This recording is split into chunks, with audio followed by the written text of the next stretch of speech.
আপনি জেনে শুনে কেন ছেলে মেয়েদের আমি বিরক্ত করি না, এটা ভুল। এটা ভুল বলে আমি বিরক্ত করি। প্রতিটা মানুষ তো আপনার উপর খেপে এসেছে না, কোনো না কোনো বিষয় তো অবশ্যই হয়েছে। আপনি তো জানেন প্রতিটা মা বোন সবার চোখে সমান। মেয়েরা স্কুলে গেলে আপনি কেন এইভাবে ডিস্টার্ব করেন? না আমি ওদের ডিস্টার্ব করি নাই তো। না বলে এমনি আপনাদেরকে এইভাবে পিটাচ্ছে, আপনি কিভাবে পিটাচ্ছ না? ওরা ভুল বোঝাবুঝির কারণে পিটাইতেছে।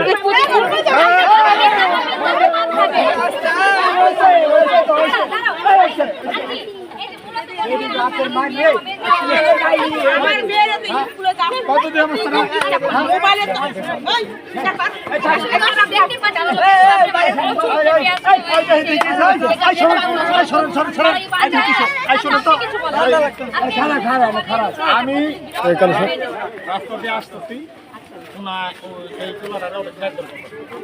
আমি ছুটাইয়া বললাম যে ঘটনাটা কি। এই পোলা রাস্তা দিয়ে প্রতিদিন যাতায়াত করে আর মেয়েদের দেখতে খুব ডিস্টার্ব করে। এখন মেয়ের গার্জেন যারা আছে, আমি চলাফেরা করতে দেখছি কিন্তু এই যে ডিস্টার্ব করতে দেখি মেয়ের গার্জেনরা আজকে ধইরা এনে মনে করেন যে পিটাইতেছে। ঘটনা সত্য বলে এই স্যার আমি জিজ্ঞেস করছি যে হ্যাঁ আমি অন্যায় করছি। এই ধরনের অন্যায়কারীর জন্য সুস্থ বিচার হয়, তাই বিচারটা আমি সবার কাছে চাই। কথায় আছে না, চোরের বারবার গৃহস্থের একবার। উনি হচ্ছে সবসময় মেয়েদেরকে বিরক্ত করে, এগুলোতে গার্জেনেরা সবসময় যোগাযোগে রাখতে পারে, আজকে হাতে হাতে দৌড়। এখন চলে যাবো অন্য একটা গার্জেনের মায়ের কাছে।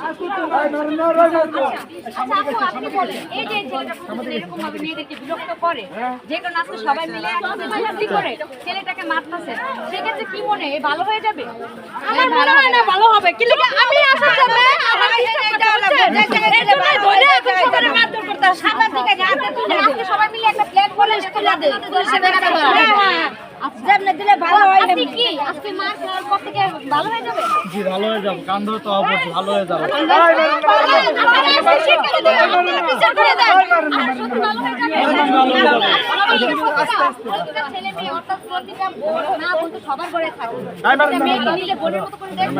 আমি নিজের মা বোনকে সবাইকে নিজের মা বোন রাখবো এবং সবাইকে বলবো আমার মতন করে কেন যেন কেউ আর অন্য মেয়েদের ডিস্টার্ব না করে।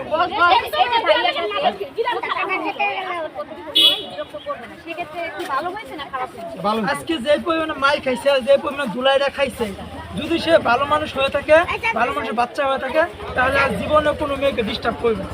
এটা তার জীবনের জন্য একটা শিক্ষা, এই ধুলাইটা একটা শিক্ষা তার।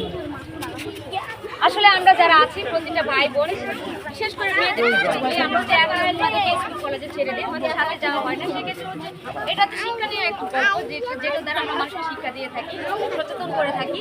তো আসুন আমরা সবাই মিলে নিজেরা সচেতন হই, মানুষকে সচেতন করি। আমি তামসি জানা আবার নতুন কিছু গল্প নিয়ে আপনাদের মধ্যে হাজির হবো।